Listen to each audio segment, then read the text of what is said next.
Now, today we're talking finances. You're looking to buy a bike.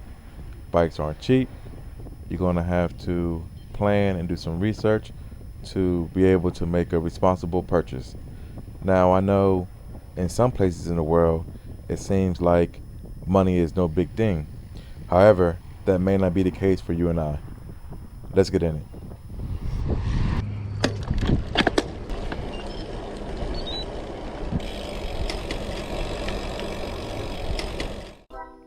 What's going on, bikers? Welcome back. I appreciate y'all joining me for this ride. So in this video, we're going to talk about finances.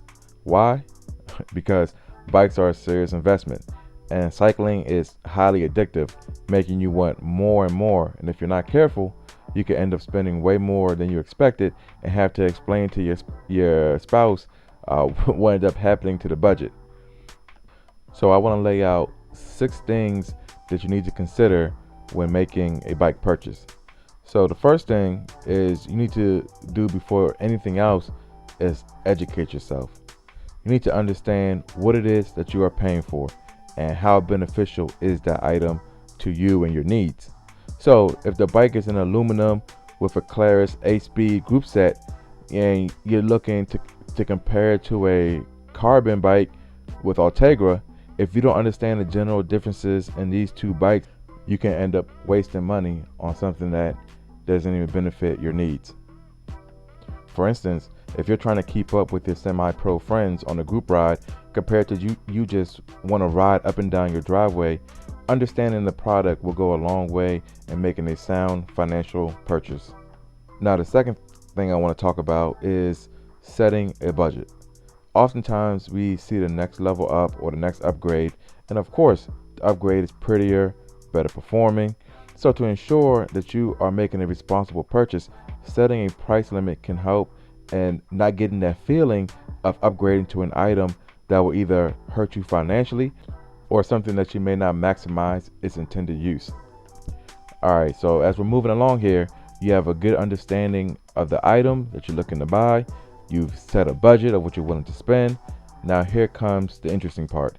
The third thing you'll have to decide is what are your wants versus your needs. Now, of course, you'll want to prioritize your needs and only start to fill in the wants as your budget allows. This will ensure that you're making a responsible purchase and you're getting the things that you absolutely need and not sacrificing them for things that are not as important at this present time. Now we're moving along here with our financial strategy, planning and preparing for a purchase. So I want to take a quick break as I talk about the bike a little bit. So as I'm coming up to the Lincoln Memorial here, I wanted to adjust my seat.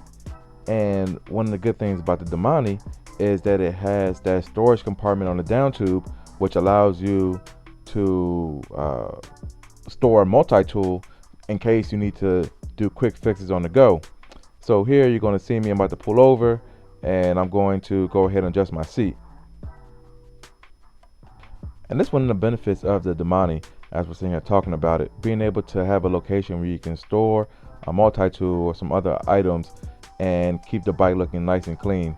So while I'm doing that, we're going to cut to this quick video where I explain to y'all the best way to get around the city. Now, what is the best way to travel? Of course, when you need to go somewhere, you get on the... Nah, I'm just playing. You hop on the Domane. I'm not playing around here. Domane is taking us places. Let's go, y'all. All right, we're back. Got the seat situated. We're ready to go. All right, so let's run through these last 3 things really quickly. So now, the fourth thing you want to do is to decide any future funds you're willing to allocate to your purchase. Some things you can upgrade at a later date, and some things are a wait and see, where you may want to try it out in the stock format because you don't know how much you really want that particular upgrade. So understanding things that you're willing to spend money on in the future, if any, is another key element. Now, the fifth thing I want to talk about is finding the actual bike, and I'm not just talking about availabilities, but potential sales. Now, it could be maybe in the used market or maybe someone's having a discount, but here it can get a little tricky, because if you do end up saving some money on your purchase, sometimes you want to go up in purchase. But no, stick to your planning. You decided on a certain bike at a certain price frame, and just because you saved some money doesn't mean you upgrade. You keep that money saved for your planning for any future upgrades that you may be doing.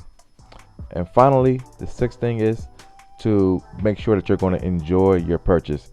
There's no reason of spending money if you're not going to enjoy it.